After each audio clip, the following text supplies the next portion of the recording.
parfois c'est difficile. J'ai comme l'impression que les jours se répètent. En ce moment je n'ai qu'une idée en tête. Partir, quitter le périmètre, oublier mes soucis, les laisser à des kilomètres. J'ai besoin d'air, le béton m'asphyxie. J'ai besoin de respirer. Dans ma tête c'est la tempête, le ciel est gris. Mon esprit veut voyager. J'ai besoin de prendre du recul, de voir autre chose, de sortir de ma bulle. Changer d'horizon, juste histoire de relâcher la pression.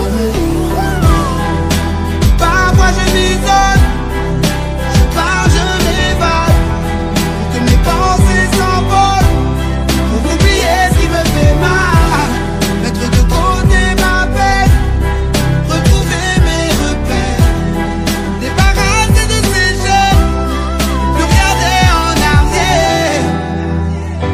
Yeah, yeah, yeah. Oh, oh, oh, oh, oh. Y a des jours comme ça où rien ne va. Ces moments où le moral est au plus bas. Quand les soucis t'empêchent de dormir, quand tu ne trouves plus l'issue pour t'en sortir, quand vient le besoin d'évasion, l'envie de prendre une pause, mettre vers la réflexion, partir pour voir autre chose, mettre les voiles et prendre le large. Je veux distancer ma colère, laisser sur le quai ma rage. Parfois je m'isole, je pars, je m'évade, pour que mes pensées s'envolent, pour oublier ce qui me fait mal, mettre de côté ma peine, retrouver mes repères, me débarrasser de ces jeux, plus regarder en arrière.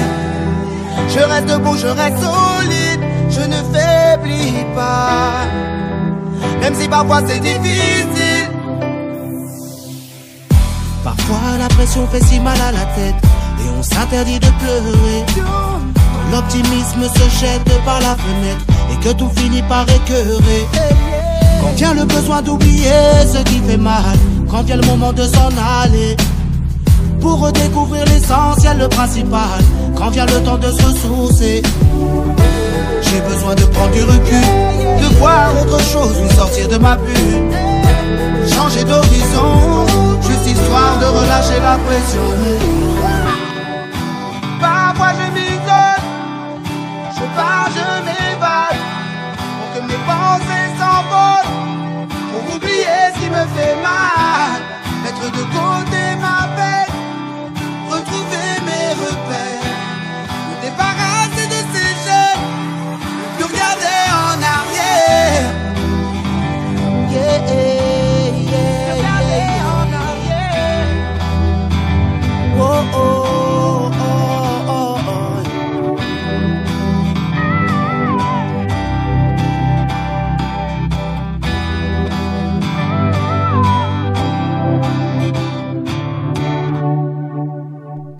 Ici, le titre de l'ouvrage de ce coaching, c'est « Le temps est un instrument de mesure ». Le temps est un instrument de mesure. Introduction. Le temps est précieux, qu'on ne doit pas le perdre, car un temps perdu ne revient plus. L'être humain mesure tout ce qu'il entreprend à l'aide du temps, c'est-à-dire il réalise toutes ses activités en respectant le temps et le moment.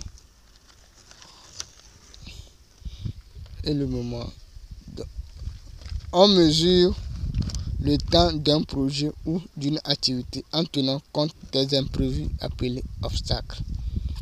Une heure est appelée temps et une journée est composée de 24 heures que l'être humain doit utiliser pour réaliser ses objectifs du jour, de son projet. Donc, il est préférable de maîtriser les heures d'un jour pour effectuer ces travaux. On travaille au moins 8 heures par jour. On se repose au moins 1 heure par jour, souvent à midi. On a une semaine de travail, à savoir 6 jours de travail appelés les jours ouvrables et un jour de repos. Un mois est un ensemble de semaines. Un trimestre est un ensemble de mois. Et un semestre est un ensemble de semestres. Donc un semestre est un ensemble de trimestres. Un semestre est un ensemble de trimestres. Et un semestre est un ensemble de trimestres et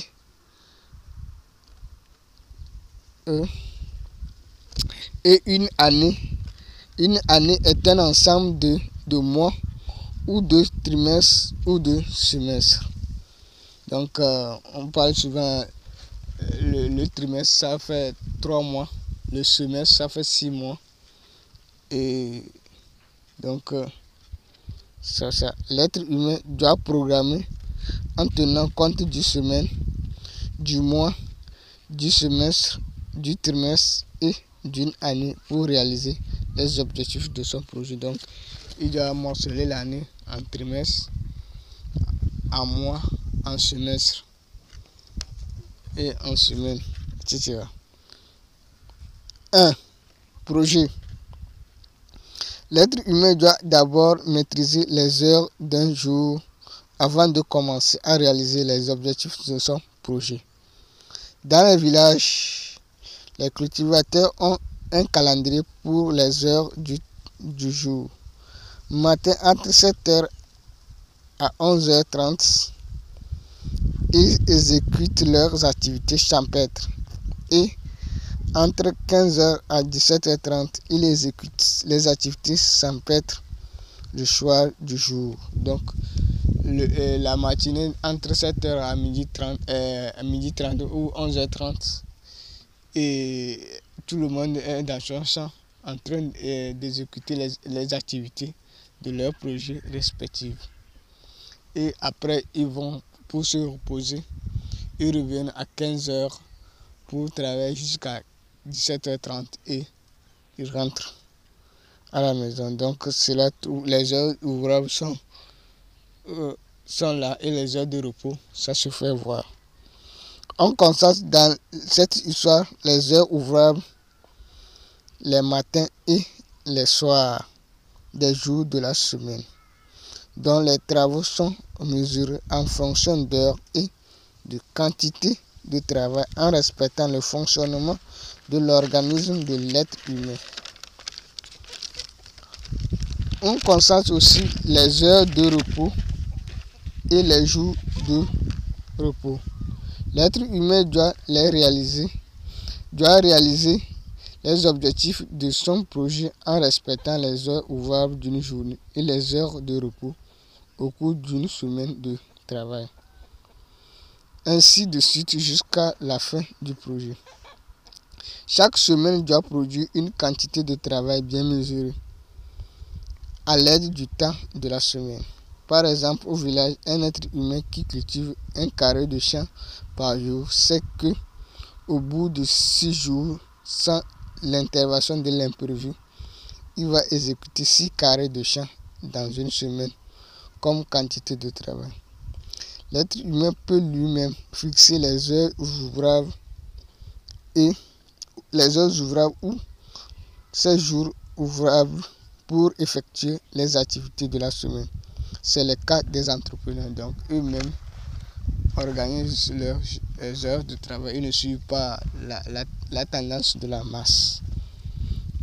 2. Objectif. Ici, on parle du but et de l'objectif. Le but est le problème que l'activité résout à long terme. Le cultivateur cultive pour obtenir les biens alimentaires d'une plante à l'aide du temps. C'est un but visé par le cultivateur. L'objectif peut être l'activité d'une journée, ou l'activité d'une semaine, ou l'activité d'un mois, ou l'activité d'un semestre, ou l'activité du trimestre, ou l'activité d'une année, etc., etc. Ça dépend de la grandeur du projet. Pour continuer avec l'exemple ci-dessus, l'objectif du jour est 1 carré de champ par jour. L'objectif d'une semaine est 6 carrés de champ par semaine. 3. Mesure. On mesure le travail en fonction du temps de l'exécution en respectant le fonctionnement de l'organisme de l'être humain pour éviter la fatigue intense du travail. Le travail se mesure en fonction du temps qui est le jour, du quantité et une quantité de monnaie. Donc, du quantité du travail et quantité de monnaie. Il faut l'étude de l'activité pour pouvoir mesurer l'activité. L'activité est payée en fonction des compétences qu'elle demande. Ça dépend de la nature du projet de l'être humain ou de l'entreprise en question. Donc, on parle de les heures, la quantité de travail à réaliser par jour et le salaire à percevoir par jour. Donc, on appelle quantité de monnaie, quantité de travail et le temps de travail. Donc, on a le temps de travail, quantité de monnaie à percevoir et quantité de travail à effectuer. 4. Les obstacles ou perte du temps. On dit souvent que l'être humain prévoit, Dieu dispose. Donc l'être humain ne connaît pas ce qui va se passer le lendemain pour se préparer 100%. D'où vient la notion d'obstacle ou les imprévus qu'un être humain ou une entreprise va rencontrer au cours de l'exécution de son projet. Ça peut être l'objectif du jour ou de la semaine, etc. Ces obstacles font perdre le temps et allongent le temps de la réalisation du projet pour l'être humain ou l'entreprise. L'être humain doit estimer le temps de son projet ou objectif en tenant compte des imprévus pour ne pas être déçu. Donc, s'il sort le matin, il doit prévoir les imprévus.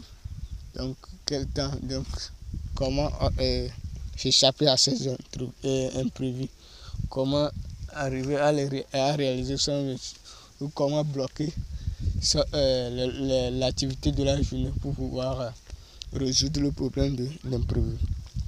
5. Programme. Si l'être humain arrive à planifier ses activités du jour à travers les heures du jour et les jours de la semaine, il va maîtriser le temps au bout des doigts. Car l'ensemble des 6 jours de travail qui font une semaine de travail et l'ensemble des 4 semaines de travail qui font un mois de travail, etc. Donc, s'il arrive à maîtriser les heures d'une journée de travail et après les jours ouvrables d'une semaine, déjà il va maîtriser tout le temps. Donc c'est la rotation ou la répétition. Donc vous allez répéter ça 6 fois dans une semaine, 4 fois dans un mois, donc 3 mois dans un trimestre, donc etc. Donc, il suffit de maîtriser les heures d'une journée pour travailler.